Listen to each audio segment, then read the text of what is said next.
What's going on, Guardian? Sly here, and welcome to the holiday edition of the Weekly Reset Guide. Now, Destiny finally has some new stuff to take a look at, and for a festival, guys, I have to say that it is pretty decent. They seem to have a bunch of new things to do and more ways to earn holiday loot than to just make you go out and buy it at Eververse. Now, either way, there are a ton of things to check out, so this might be a long one, guys. Let's get ready and do this. It's Tuesday, December 13th, and this is your Destiny The Dawning Weekly Reset Guide.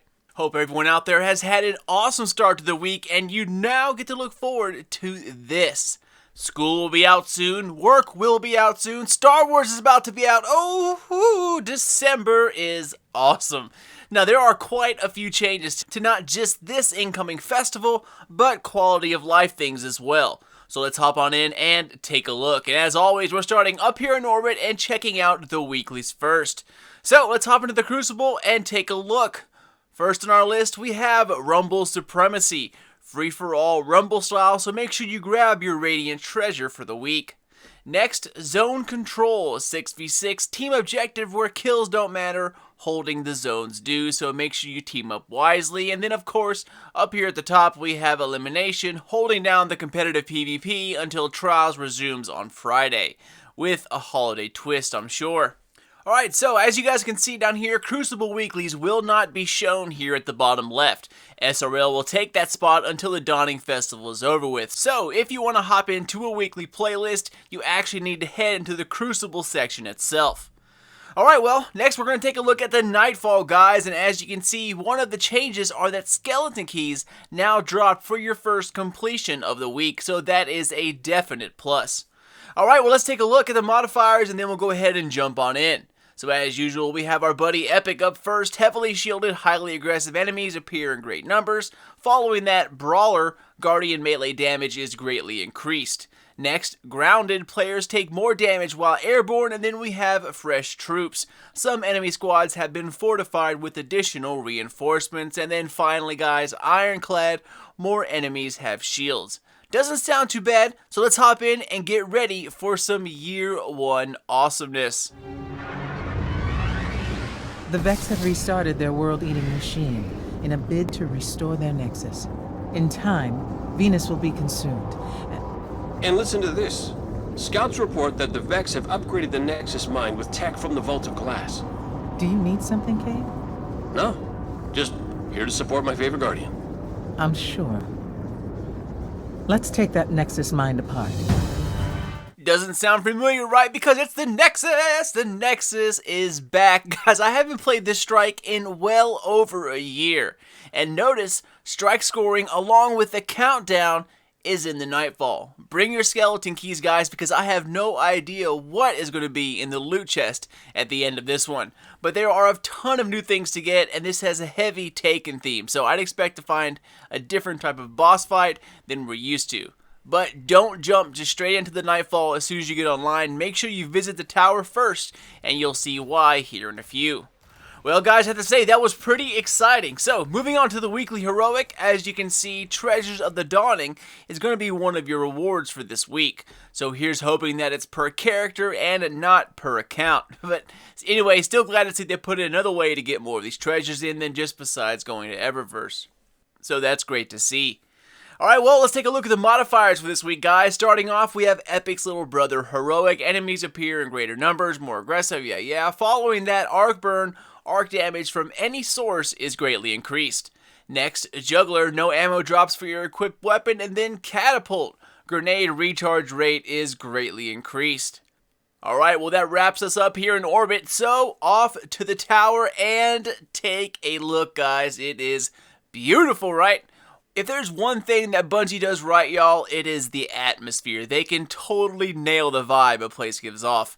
You can see the Chinese lanterns floating in the air, the Traveler seems to be covered in snow, and SRL is advertising like a beast. So, let's go over there and check out Amanda first. Now, reminiscent of last year, the record book is still a big part of this year's SRL. You can also expect 4 maps to zip through. I was hoping for 5 this year, but hey, it's more than last year, right? Anyways, you can see Amanda has some gear as well as some new bounties. So let's dive in and take a look at these first. So starting with SRL bounties, Sparrow Racing, go big or go home. Complete 10 SRL bounties. So these are definitely per week. Following that, wear the shiny off, complete a race without destroying your Sparrow. Do that 3 times and good luck, by the way. Next, Pace Setter, finish SRL in the top 3 times. And then finally, Speedster, complete laps within less than 2 minutes. As for gear, we have the Threader helmet at 65-59 intellect strength. That's just for the Warlock, by the way, so I'm sure it's different for other classes. And that comes with its usual Sparrow perks. Now, this can be grabbed at rank 3, but notice the ornaments. So as you can no doubt tell, ornaments have had huge implications for diversifying the armor and weapons within Destiny. It's great to see more of them coming out. And finally, at rank 5, you can grab yourself another Dawning Treasure. Again, great to see more Dawning Treasures here rather than having to go buy them. Alright, so let's go ahead and get the usuals out of the way, guys. We're going to check on the vendors real quick. Nothing new being sold, but the Future War Cult is accepting spin metal. Again, why can't anybody else take spin metal for a change? And moving to Dead Orbit, he's taking Spirit Bloom, and then the new Monarchy is taking Helium Filaments. Alright, well, moving over to Eva Levante, she's the start of all of your festival activities, as always, and the gifts you find at the front of the tower are daily treats that you can open every day. Well, at least the small ones. Now start your quest with her to get going, and then open up your first set of goodies. However, notice these big back ones. You need special tags to open these. It says Amanda, Zur, which by the way is exciting, and then Zavala's tag. So I can't wait to see what these are all about. But make sure you clear out all of your Halloween consumables, because you're going to get a ton of stuff dropped. So open up your inventory as best as you can. Okay, so another stop I wanted to show you guys is the holiday kiosk, and just like I thought, it's updated to include SRL stuff, so you don't need to hang on to every single thing that you grab if you don't have the room. And then let's take a look at the speaker. He is selling class-specific class items for legendary marks, so if you never got a chance to complete all of those crazy quests within the Taken King, well, now you can just buy it. We have the Voidwalker's Bond at 32-35 intellect strength, the Sunslinger's Bond at 34-32 intellect discipline, and then of course the Stormcaller's Bond at 32-33 discipline strength. And of course those numbers are all going to be different for other characters. I was going to go check through them all, but that would have just taken way too long. Just know that every single class will have it up there. They're all 75 legendary marks apiece. Alright, so moving on to the Vanguard. With the Dawning, strike scoring has opened up along with a thing called Elite Bounties, which are available from Zavala. So before entering the Nightfall, or the strike playlist for that matter, grab your quests from Zavala as well as these new bounties. Alright, so let's take a look at them. First up, Strike Elite. Earn Gold Tier Achieved, Silver Tier Achieved, and Bronze Tier Achieved medals, and you need to earn 9 of them. You get an insane amount of XP from these things, man. 10,000 XP, 200 rep, and then legendary weapon or item along with legendary marks. Next up, Sunrise. Earn a Gold Tier Achieved medal in the Nightfall before time expires. And then the last elite bounty, Make a Rainbow. Rapidly earn primary, special, and heavy streak medals. To earn the Rainbow medal, you need 10 of these bad boys to complete it.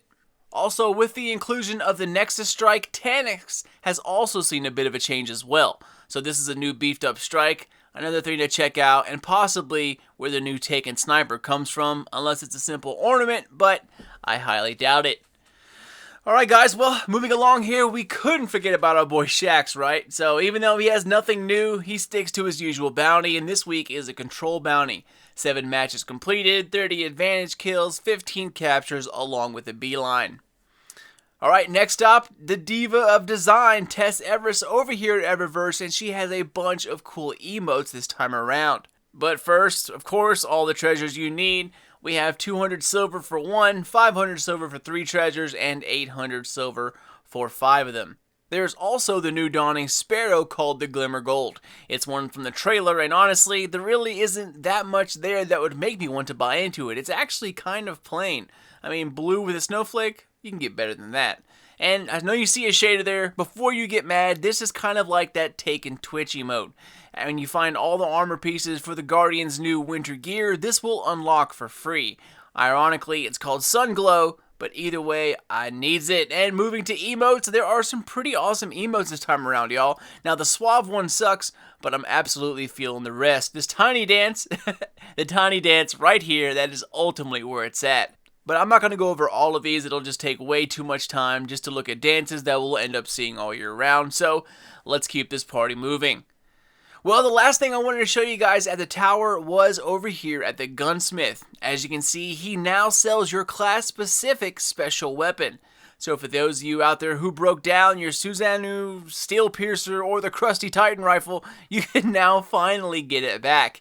It's 125 legendary marks, and all 3 weapons have a place where they shine, especially the Susanoo, with its changing ability. So, anyways, they're back. Definitely something awesome to see, and I know quite a few people who dismantled them back in the day, so glad to see it back. Alright guys, well that wraps us up here at the tower. Now because this is so long already, I'll just show you all the temple. Now honestly, nothing new, no decorations or quests, at least yet. Just a bunch of Archon's Forge bounties, same class items as usual, and for Tyra Karn, nothing that really stands out either. Average artifact stats, and the same thing as every other week.